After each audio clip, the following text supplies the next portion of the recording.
गांव के बाहरी इलाके में एक घने और रहस्यमय जंगल के बीच एक भयानक किंवदंती सुनाई जाती है। ये कहानी भेड़िया आदमी की है, एक ऐसा व्यक्ति जो रात होते ही भेड़िए का रूप धारण कर लेता है और उसकी अद्भुत ताकत से जंगल की दुनिया को नियंत्रित करता है। सतीश नामक यह व्यक्ति, जो दिन में एक साधारण किसान था, रात को भेड़िया बन जाता था। उसकी यह शक्ति किसी अंधेरे रहस्य से कम नहीं थी।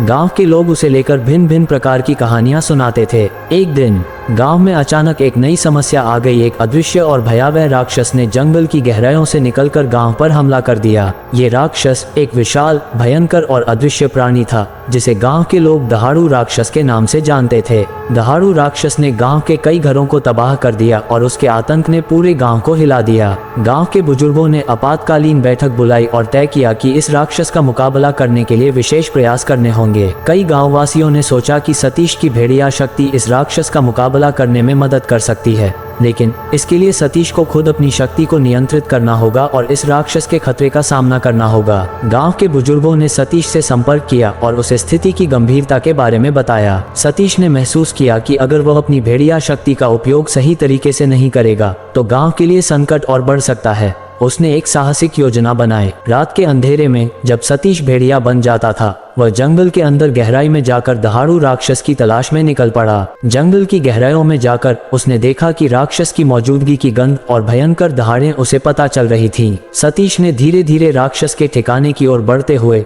जंगल के जटिल रास्तों और खतरनाक पहाड़ियों को पार किया। उसकी नफरत और ताकतवर दहाड़ें उसे रास्ता दिखा रही थीं।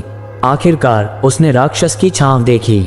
राक्षस एक विशाल गुफा में छिपा हुआ था और उसकी दहाड़ें रात की गहराई में गूंज रही थीं। सतीश ने अपनी भेड़िया शक्ति को पूरी तरह से जागरूक किया और गुफा के भीतर घुस गया। राक्षस की गुफा अंधेरे और डरावने वातावरण से भरी हुई थी, लेकिन सतीश ने अपनी हिम्मत को बनाए रखा और अपने पैरों को चुपचाप और तेजी से बढ़ाया। गुफा के भीतर दहाड़ू राक्षस ने अपनी भयंकर आंखों से सतीश की ओर देखा। राक्षस की शक्ति और उसकी विशालकाय उपस्थिति से सतीश ने महसूस किया कि यह मुकाबला आसान नहीं होगा, लेकिन उसने सोचा कि गांववासियों की रक्षा के लिए उसे ये लड़ाई लड़नी होगी। सतीश ने अपनी भेड़िया ताकत को संपूर्ण रूप से उपयोग करते हुए राक्षस पर हमला किया। उसकी तेज चाल और तेज दांतों ने राक्षस को चकित कर दिया। राक्षस की दहाड़ें अब भी गुफा में गूंज रही थीं, लेकिन सतीश ने अपनी पूरी शक्ति से लड़ाई जारी रखी। लंबे और कठिन संघर्ष के बाद सतीश ने अंततः राक्षस को पराजित कर दिया। राक्षस की भयंकर दहाड़ें अब शांत हो चुकी थीं और उसकी शक्ति समाप्त हो चुकी थी। सतीश ने गुफा से बाहर आकर अपनी भेड़िया ताकत को नियंत्रण में रखते हुए गांव की ओर लौटने का निर्णय लिया। गांव में पहुंचकर सतीश को वहां की खुशी और राहत भरी लहरें मिली।